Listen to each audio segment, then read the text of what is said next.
My name is Claire Walters, and I've lived in the small town of Stone Hollow for most of my life. It's the kind of place where nothing much happens, or so I thought. But 2 months ago, on a cool October evening, everything changed. A local high school teacher, Grace Harper, vanished without a trace. Her car was found abandoned on the edge of Black Ridge Forest, doors wide open, the engine still running. And in the months that followed, the events surrounding her disappearance would haunt this town forever. It was a crisp autumn evening, the air cool and dry. Grace Harper had just finished her evening yoga class at the community center. Security cameras caught her leaving the building at 7:42 p.m., her gym bag slung over one shoulder. Witnesses say she seemed cheerful, smiling as she waved goodbye to a few friends in the parking lot before heading toward her car. The next morning, her car was discovered abandoned on the side of Raven Road, just a mile from Black Ridge Forest. Her phone and wallet were found inside, but there was no sign of Grace. The windows were down, the driver's door was slightly ajar, and her gym bag was still on the passenger seat. It was as if she had stepped out for a moment, and simply vanished. The town of Stone Hollow came together quickly. Search parties combed the woods, flashlights cutting through the dense underbrush. Black Ridge Forest is vast, sprawling for miles with trails that often lead to nowhere. I joined one of the search groups that first day. There was an unsettling silence in the woods, no birds, no rustling leaves, just the sound of our boots crunching on the ground. It felt as if the forest itself was holding its breath. We found nothing that day. No footprints, no torn fabric, no signs of a struggle. Just Grace's abandoned car and an eerie emptiness that seemed to stretch for miles. A week into the search, things took a strange turn. One of the teams discovered a clearing deep in the forest, far off the marked trails. At the center of the clearing stood an old stone altar, weathered by time and covered in strange carvings that no one could decipher. Nearby, they found something even more disturbing: Grace's gym shoes, neatly placed side by side. The area was immediately cordoned off, and whispers of the supernatural began to spread through the town.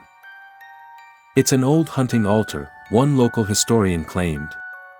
"But those carvings? I've never seen anything like them." Others weren't so sure. They spoke of legends, stories of disappearances near Black Ridge Forest that stretched back decades. As weeks turned into months, Stone Hollow was no longer the quiet, peaceful town I knew. Fear gripped the community. People stopped venturing near the forest. Parents kept their children indoors. Rumors of cults, ghosts, and ancient curses spread like wildfire. Grace's disappearance wasn't the first in the area. I started digging through old records and found a chilling pattern. Every 10 to 15 years, someone would vanish near Black Ridge Forest under similar circumstances. The last case was in 2007, a young hiker named Daniel Price, whose belongings were also found in the same forest clearing. But what did it mean? Was there a rational explanation, or was there something darker at play? Then, 2 weeks ago, something happened that shook Stone Hollow to its core. During a routine patrol, one of the search teams discovered a small wooden cabin hidden deep in the woods. Inside, they found Grace's ID, her jacket, and a notebook filled with frantic, barely legible handwriting. The entries spoke of shadows moving through the trees, whispers that seemed to come from nowhere, and the feeling of being watched. The final entry read, "I hear them now. They're coming." The cabin offered more questions than answers.